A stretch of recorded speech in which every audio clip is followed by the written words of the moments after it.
Bonjour.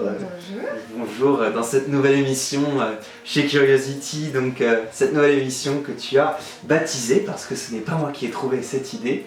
On parle d'un nouveau concept, l'instant T. Voilà, l'instant T, revenir en fait aux racines de ce qu'est le moment du thé, donc le moment où on se retrouve, où on partage juste un moment de convivialité, d'échange autour du thé. Donc l'idée, c'est de revenir à ça. Évidemment, il y a des thématiques. Cette fois-ci, on a choisi un type de thé que tu affectionnes particulièrement. Moi aussi d'ailleurs. Le but, effectivement, c'est de faire ça ensemble, hein. On va dire que c'est quelque chose qu'on va faire comme ça de manière récurrente, et évidemment choisir des thés qui plaisent à tous pour les sessions. Donc aujourd'hui on commence avec un type de thé qui est très peu connu en France, et c'est une des raisons pour lesquelles je les aime particulièrement. Évidemment, j'ai pu en ramener de mon voyage, car il s'agit de thé noir japonais. Donc aujourd'hui on va goûter des thés noirs japonais, goûter plusieurs thés noirs japonais. 1, 2, 3, 4, 5, 6, 7 thés noirs japonais, assez différents les uns les autres. Donc vous allez voir, cette vidéo, ça va être un peu l'impro. Alors vraiment, on est en prise, une seule prise, on n'est pas en mode montage à mort, on n'est pas en mode perfection, on est dans la recherche de l'instant T. Voilà, avec tous ces moments, voilà, de l'instant présent, tous ces moments où ça plane un peu, on ne sait pas trop ce qui nous attend. On a juste cette thématique et puis après on laisse libre cours à notre imagination. Tu as préparé pour l'occasion un petit carrot cake. Oui. Voilà. Un petit carrot cake pour accompagner. Donc carrot cake qui fonctionnera très bien parce que comme on est sur que des thés nature évidemment, on va contrebalancer avec les épices du carrot cake. Aussi dans le thé noir japonais, on a souvent des notes assez moelleuses, c'est le terroir japonais qui fait ça. On retrouve un petit côté umami mais qui aurait évolué, donc ça va très bien aller avec le goût du pain qui est présent dans le gâteau, le goût de la farine. Ça va très bien se marier avec le thé. Vas-y, je te laisse choisir le premier thé par lequel on va commencer, en excluant celui-là, parce que celui-là on le terminera, le petit paquet. Moi j'ai envie de dire celui-là, au feeling. Ok, au feeling.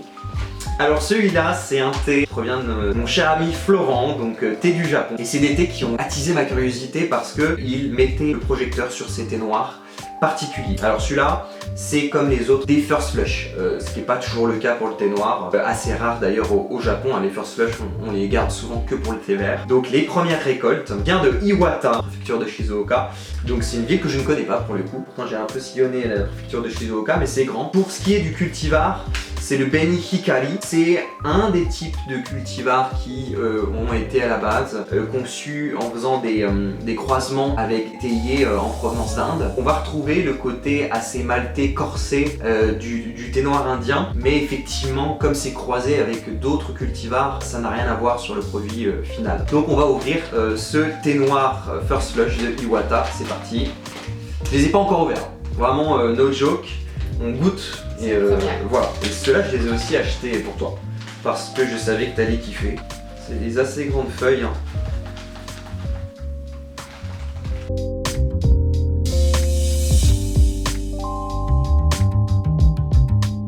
Voilà, comme on voit que c'est un first flush, il y a aussi des bourgeons. Hein. On les voit, tu vois, c'est petites comme ça. Après, le tri n'est pas ultra sélectif parce qu'on a encore quelques branchages. Et ça va sûrement apporter un côté boisé qui va être intéressant. Voilà, que tu aimes bien. Donc ça tombe bien. Là j'ai de l'eau chaude, alors j'espère qu'elle est toujours bien chaude, je l'ai fait vraiment bouillir. Au niveau du dosage, il conseille 3 grammes. Là ouais, on arrive à peine à avoir 1 gramme, 1 gramme 5. C'est assez différent de ce dont on a l'habitude hein, sur des thés noirs, où on a parfois des feuilles qui sont brisées, ou alors parfois des feuilles qui sont très denses. J'ai encore mon eau chaude à 95 degrés. Ça c'est des thés qu'on peut faire très chaud, hein. Je sais pas ce qu'il a conseillé sur le paquet. Ouais, 100 degrés. Donc bon là on sera pas à 100 degrés, mais ça pour le coup les thés noirs japonais on peut les faire très très chauds. Ça c'est pas un problème en soi. C'était marqué à peu près 3 minutes, ouais. 3 minutes ça me paraît bien pour du thé noir effectivement, j'aurais eu ce réflexe là également. Donc là on va se faire des très petites doses parce que on va en goûter beaucoup. Donc et c'est mieux parce que comme là on est sur une recherche de goût et d'analyse, c'est mieux d'avoir quelque chose d'assez concentré. On va pas remplir une fiche et tout parce que là le but c'est d'être dans l'instant T. On va peut-être se servir des parts de gâteau. Qu'est-ce que t'en penses? Avec tes très jolies assiettes. On va tenter. Merci beaucoup. Et puis voilà, on va manger à la main peut-être. Oui, instant T. Voilà, exactement. Qu'est-ce qu'on voit déjà au niveau des feuilles? Voilà. Ça j'aime bien. Déjà des notes où on sent vraiment que c'est du thé japonais quoi, tu peux pas te tromper. Tu sens qu'il y a ce côté vraiment moelleux, subtil du thé japonais. Et moi ce que j'aime beaucoup dans les thés noirs japonais, c'est qu'on retrouve cet esprit-là, presque poétique parce que c'est très délicat et ça se boit tout seul. Donc ça c'est vrai que j'aime beaucoup dans le thé noir japonais, c'est-à-dire que je suis pas là en mode ah je bois un thé noir donc je vais boire un truc corsé fort. Non, je vais boire un truc moelleux, qui a de la saveur, où on retrouve on va dire des restants d'umami.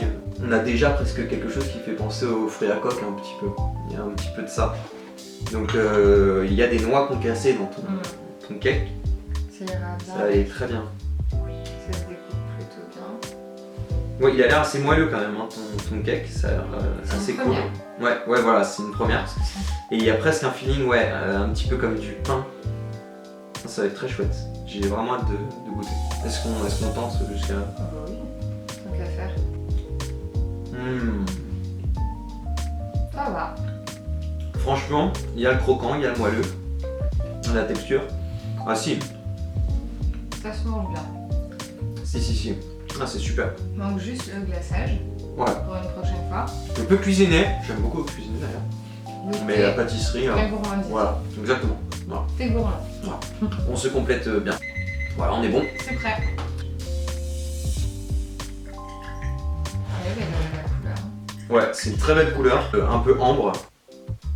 Oh là là. Ah, c'est d'une gourmandise, non, c'est superbe. Ah oui. Là, il y a du bois, je te laisse ressentir, j'essaye d'identifier.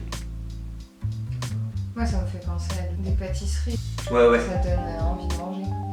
Oui, ça fait penser à un pain un peu frit. Je vais dire un truc, je sais à quoi ça me fait penser, c'est horrible de dire ça pour du thé. Des sticks de mozzarella ou de poulet que j'ai mangé dans je sais plus quel fast food. Et en fait, je pense que c'est le côté panure. C'est que la panure à la base, c'est des miettes de pain qu'on fait frire. Et il y a un côté panure. C'est assez dingue. En fait, si t'as faim, tu peux prendre du thé. Ouais, il est presque que de ça. Tu veux ressentir. Ouais. Donc on va goûter. Alors déjà l'odeur, un peu des légumes cuits. De la courgette saisie, de l'aubergine. Maintenant que tu me le dis, oui, je vois plus précisément, mais... Ratatouille un petit peu. Ouais, c'est vrai. Et ça c'est typiquement l'influence japonaise quoi, qui va remettre un côté vert même dans un thé noir. On va goûter. C'est parti. Avec thé. Avec thé, à santé.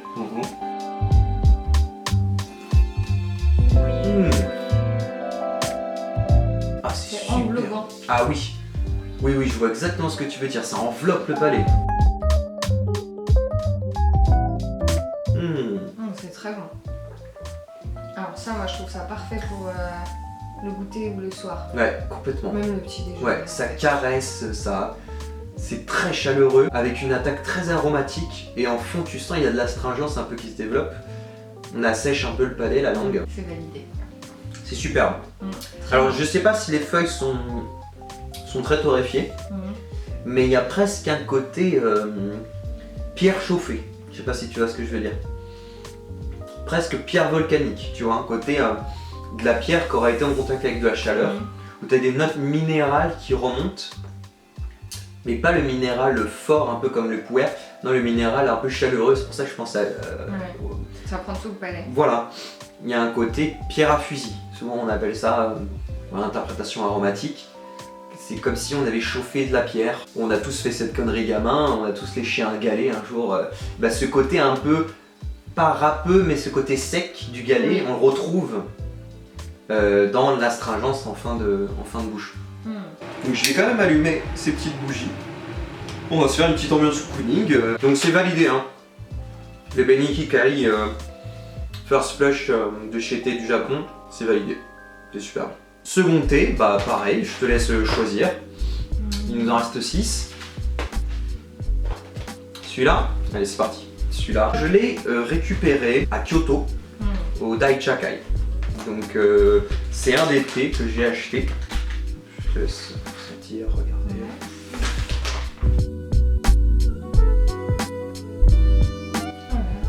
Elles sont pas plus épaisses? Si ouais, c'est du first flush, mais c'est vrai que là il y a beaucoup de grandes feuilles. Préfecture de Mie, Yokkaichi. Les feuilles sont... Donc c'est un tout autre coin du Japon. Alors au niveau du cultivar, c'est Benifuki.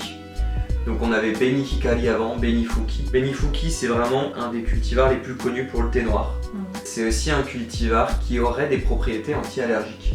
D'accord. Donc il y a des gens qui consomment comme ça le thé noir dans cette optique-là aussi. C'est des théiers avec des feuilles assez sombres, assez grandes. J'ai pu en voir de ce cultivar-là. Et on le fait aussi parfois en thé vert, bien sûr. Qu'est-ce que tu sens, toi, comme différent? Alors oui, j'ai pas encore senti. Je pense que c'est beaucoup plus torréfié. Les feuilles elles sont plus grises. Sur le thé noir, il y a souvent des séchages à la fin, plus ou moins forts. Après le processus d'oxydation, des torréfactions plus ou moins fortes. Et là, je trouve qu'il fait très torréfié, quoi. Ce qu'on retrouve sur certains sencha, mie de pain. Oui, moi je suis plus sensible à celui-là. D'accord, encore plus que l'autre. Ouais. D'accord. Le côté un petit peu moins minéral et plus justement bois. Ouais. J'en profite pour m'en resservir une part. Tu vois, si en même temps il y a une part qui glisse dans mon assiette, je vais pas me plaindre, tu vois. D'accord. Je vais la faire. Très subtil à la manière de demander. Très. En tout cas, il a gagné plusieurs prix, ce thé. On va faire du 3 minutes, on va rester sur les mêmes paramètres. Je trouve que c'est bien pour les comparer.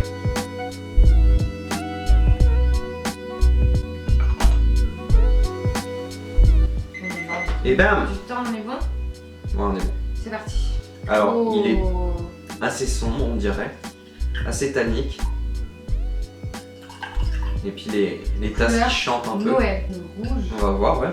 À la lumière. C'est vrai que c'est rouge orangé. Et puis avec les reflets dorés toujours. Ouais, et puis avec la lumière de la bougie dessus. C'est bien toi que moi. C'est super joli la couleur.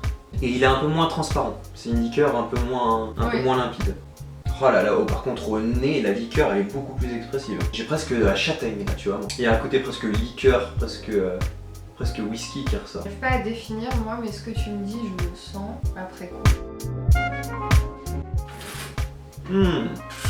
Et alors au niveau du goût? Ah c'est superbe, très différent. Ah, je m'attendais pas à ce goût là. Et tu vois, de la feuille au thé, c'est très différent. Ah ouais, je reste sur ce que j'ai dit, là même là au niveau du développement du côté maltais. Il est plus prononcé le goût. Ouais. Le goût est plus fort, mais c'est pour ça que Il est plus fort. je reste sur mon idée de whisky quoi. Il y a un côté Oui. Je vois. malt de whisky. Une belle amertume qui s'est développée. Beaucoup de subtilité. Et en fait, tout à l'heure, le goût se développe plus tard. Là, il est très Et percutant. là, c'est tout de suite, quoi. C'est Complètement. instantané. Personnellement, petite préférence pour le premier. Mais c'est très bon aussi. Voilà, troisième thé. Alors, je choisis du coup Bah ouais, toujours. celui-là. Ok. Très bonne idée. Chiyo Noen. Chiyo Noël. C'est le nom du cultivateur, enfin de la maison de thé. Chiyo Noen. Le cultivateur? Ouais, donc là on est vraiment au sud. Yame City, on est sur l'île de Kyushu. Fukuoka, c'est là où s'est déroulé le dernier Sumo Basho qui a eu lieu. On a regardé. Le 29 novembre à Fukuoka. Et Yame, c'est vraiment le sud du Japon. Donc c'est pas ce qu'il y a le plus au sud, mais c'est sur l'île de Kyushu. C'est parti pour ce thé Kyushu. Ça fait plaisir de changer de terroir. Ce thé-là, je l'ai eu durant un événement que je vous ai pas encore montré. C'est la prochaine vidéo qui est prévue sur le calendrier classique, parce que celui-là c'est un peu hors série, pour aujourd'hui. Je l'ai eu à Yokohama, une grande exposition thé, café, nourriture. Il y avait tout un espace de thé. Petit monsieur avec sa femme qui tiennent cette maison de thé. Oh, ça va être très différent encore ça. Il est encore plus gourmand, non? Ouais. Elle est très gourmande. Donc sur du Beni-Fuki, si je ne m'abuse. Tac.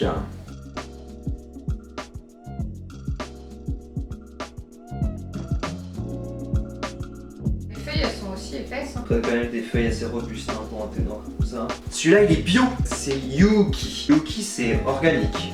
D'accord. Donc il est bio celui-là, contrairement aux autres qu'on a vus. Ouais, il est biologique. On a dit que les feuilles étaient très expressives, très belles aussi, d'un noir presque charbon.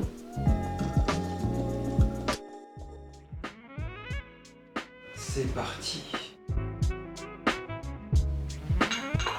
Pile poil. Hop là.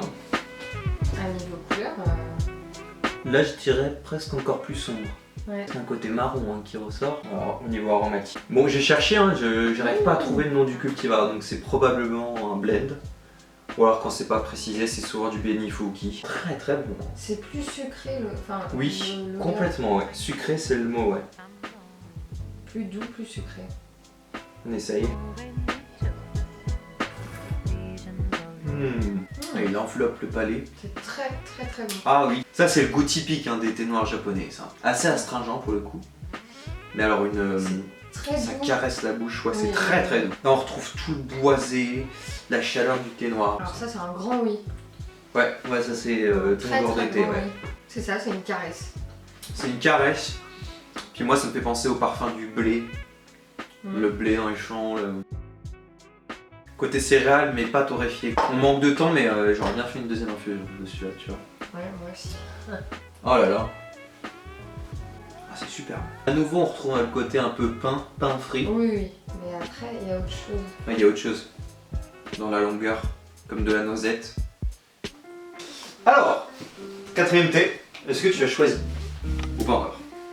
Moi, il y a le petit là qui m'intrigue. Le petit là qui t'intrigue. Celui-là. D'ailleurs, on va allumer d'autres bougies. Je sais pas si... Oui, parce que. Voilà. Parce qu'on commence à manquer de lumière, mais on veut pas péter l'ambiance cocooning. Tu as choisi... Alors celui-là, il m'est cher. Celui de Sangrams. Sangrams.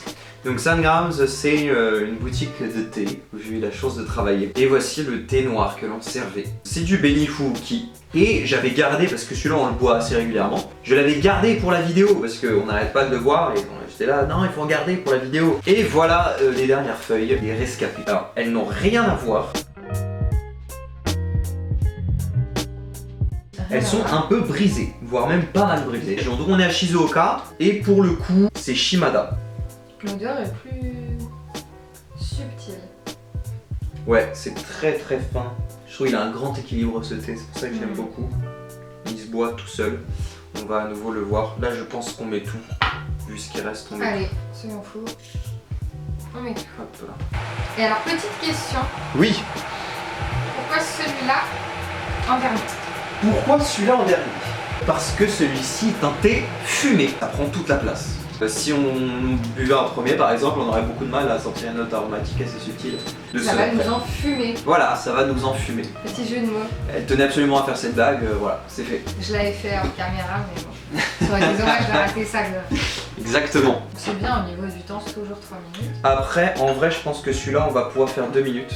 Même 2 minutes, celui-là. Ouais, parce que comme les feuilles sont un peu plus brisées, ça va Ça aller prend assez plus vite. Ouais. 2 minutes suffiront. Je sais pas pour toi, moi j'ai de la pêche. Alors moi, j'arrive pas à avoir la pêche, tu vois. Pêche ou abricot, enfin un fruit jaune. Je vois ce que tu veux dire, mais j'arrive pas à le préciser autant, mais c'est très léger, un peu fruité. Ouais, c'est fruité. Il est fruité celui-là. Donc en fait, avec le même style de thé, on a vraiment plein de choses différentes. Complètement, ouais. Tu vois là, c'est un cultivar qu'on a déjà vu au moins 2 fois, je crois. Donc c'est le même type de thé, le même cultivar, mais suivant la région et suivant la façon dont ça va être process. Voilà. Sens du timing. T'as vu ça? Pour le thé toujours. Alors là, il est très noir, du coup. Enfin, très foncé. Très foncé, ouais. Tire vers le rouge. Ouais, là vraiment, Un ça beau tire rouge. vraiment sur le rouge. Je pense qu'il va être assez fort du coup, parce qu'il y a pas mal de feuilles brisées en plus. Donc il faudra passer au-dessus de la force du goût pour venir chercher les notes aromatiques.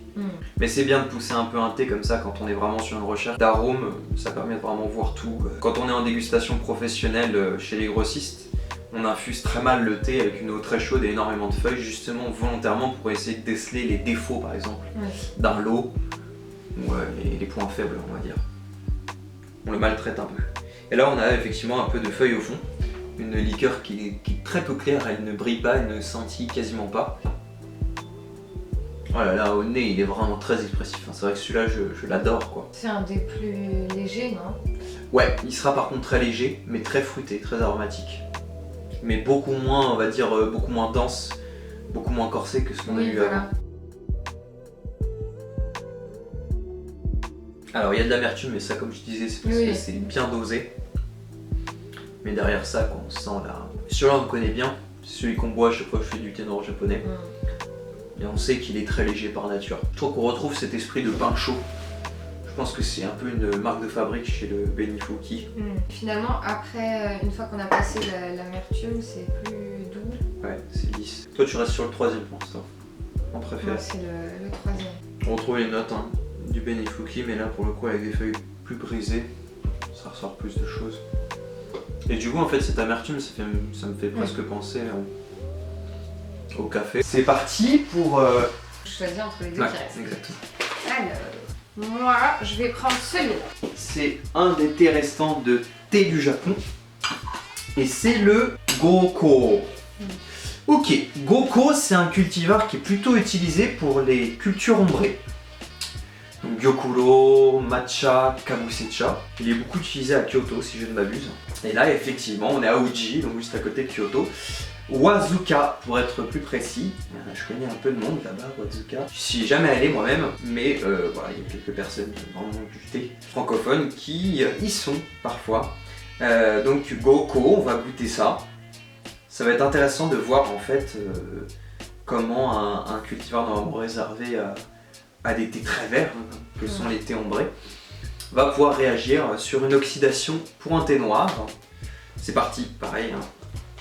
On est en train de complètement ouvrir quelque chose de vierge, ça n'a jamais été ouvert. Oh là là, ça sent le petit pois sa mère. Ah c'est vrai, c'est étonnant. Ça sent le petit pois. Ah ouais, alors ça c'est... Alors là, ça m'intrigue. Alors ça, là ça sent les pois, C'est ça, superbe. entièrement. On regarde les feuilles.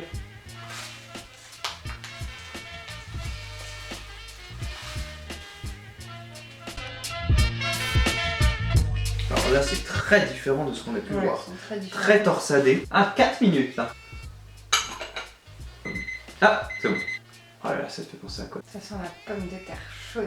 Oh là, on est d'accord. Ah bah vraiment la pomme de terre vapeur quoi.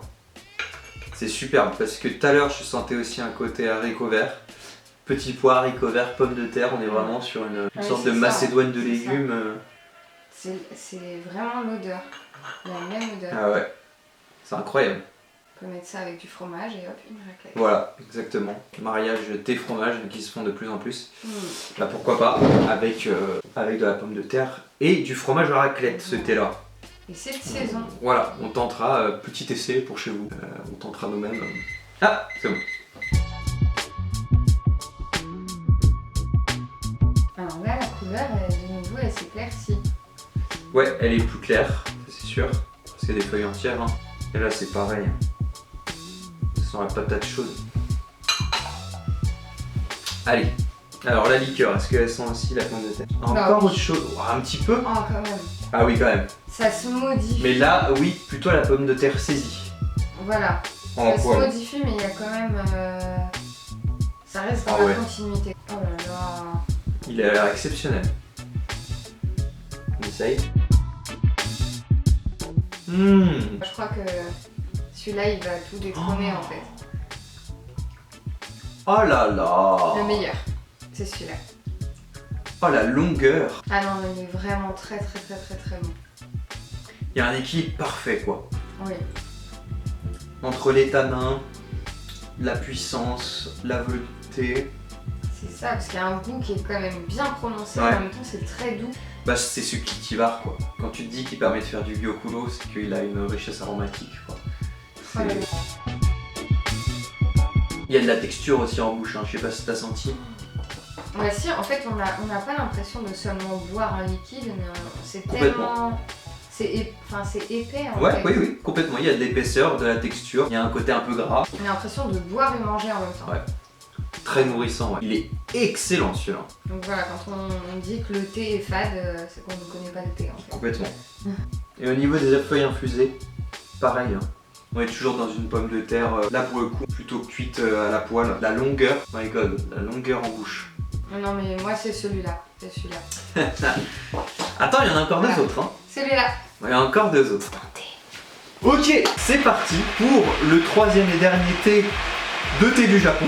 Un thé très étonnant. Donc Ashikita, c'est vraiment le sud du Japon. On est sur l'île de Kyushu également. mais pas trop au sud de Kyushu, au nord de Kyushu, donc au nord. Et là, ce qui est intéressant, c'est qu'il s'agit de variétés de thé Zai Lai. Qu'est-ce que c'est le thé Zai Lai? Zai Lai, c'est le thé qui n'est pas issu de cultivars. Donc il s'agit de théiers d'origine sauvage. Je m'explique, ce qu'on appelle des théiers indigènes.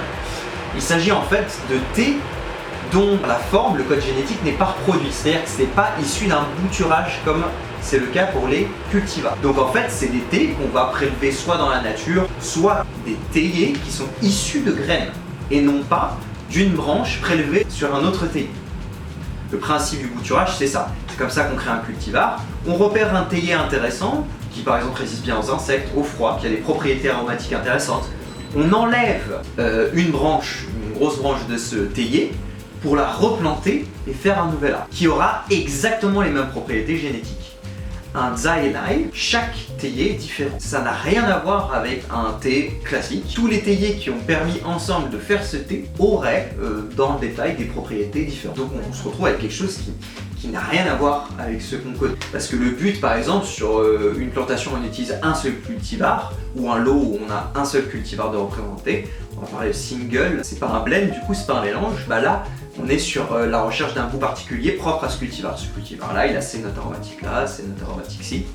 Là, c'est le grand flou total. On ne sait pas vraiment ce que ça va donner. On retrouve le côté naturel du thé, où il n'y a pas de manipulation, où il n'y a pas de recherche spécifique d'un goût. Alors là, du peu que j'ai senti, ça a l'air très très différent. Ah là, il y a un côté très minéral dans les feuilles. Oui, là on retrouve ce côté minéral de tout à l'heure. Avec toujours le fond un peu moelleux, pâte à gâteau, un peu chocolat quand même. Oui, c'est quand même gourmand. Il y a un mélange minéral gourmand. Ouais, un peu comme un poulet en fait. Et les feuilles sont encore différentes. Ouais, complètement.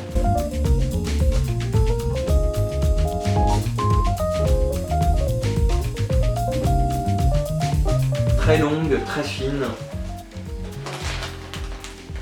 On dirait des feuilles de houlong en fait presque. Très torsadées comme des petits dragons. Ouais, elles sont très allongées. Oui, très allongées. Je suis très excité à l'idée de goûter ce thé. C'est une première. Je crois que c'est une première. Après c'est possible que j'en ai bu sans le savoir. Mais là en le sachant. De toute façon chaque Zai Lai elle est complètement différente par définition. Oui. Mais toujours nouveau. voilà. Moi c'est une vraie première. Ouais, pour le coup ouais. Et en thé noir c'est sûr que c'est une première fois. Le maïs soufflé là. Et là Comme on des retrouve céréales. une autre. On va goûter.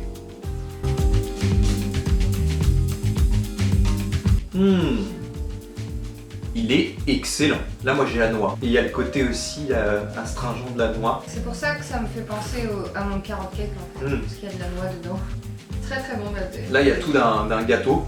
Je l'ai bu d'une traite. Ouais, non vraiment. Moi je vois ça avec un carrot cake, avec du pain d'épices. Je me demande si c'est pas mon préféré là, monsieur. Moi je garde quand même celui pomme de terre là en premier. Celui juste avant là.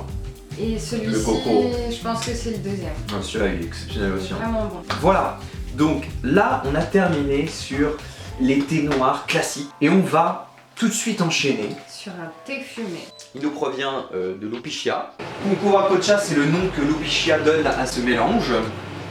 Mais en vérité, il vient de Kaneroku, qui est une fabrique de thé à Shizuoka donc. Et c'est monsieur Hiroki Matsumoto qui signe ici l'un des premiers thés fumés de l'histoire du Japon. Il le fait avec plusieurs types de bois. Celui qui a été sélectionné par l'Opichia, c'est un thé qui a été fumé avec des copeaux de barils de whisky que monsieur Matsumoto va récupérer dans les concessions autour. Il va récupérer en fait voilà, les barils de whisky, les casser en copeaux et faire fumer le thé avec le bois de ces barils.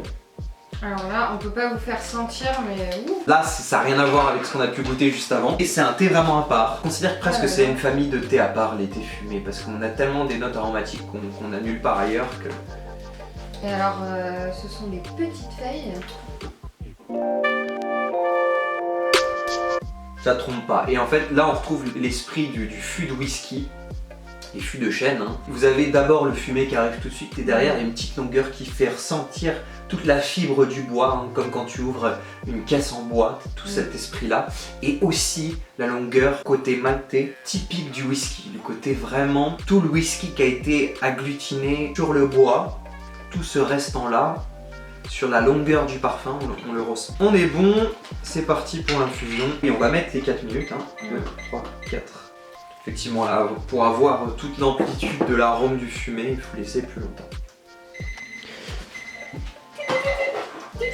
Sur celui-là, c'est elle qui verse. Moi, je ne fais rien. Le petit finet. On va voir The Lady's Way. Alors moi, j'aime beaucoup. C'est à deux mains. Moi. Voilà, j'aime beaucoup cette manière de verser.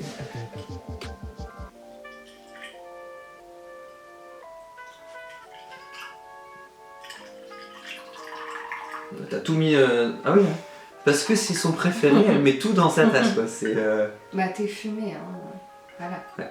En sentant les feuilles, on sent vraiment le côté whisky, quoi, qui ressort. Les feuilles humides, là, c'est fou. Mais alors, ça veut dire que peut-être, on le retrouvera pas... voilà, peut-être qu'on le retrouvera pas tant que ça dans la liqueur. Ah, quand même. On le sent. Il y a le côté ambré du whisky, quand même. D'ailleurs, bon. au niveau de la liqueur, c'est assez foncé aussi. Bah, c'est quasiment couleur whisky. C'est ça. Pour le coup, c'est vraiment... Peut-être, Après, il y a des whiskies qui sont plus ou moins obscurs, hein, mais oui. comme en scotch. Voilà. T'as pas que le fumé. Je m'attendais à ce qu'il soit plus fumé.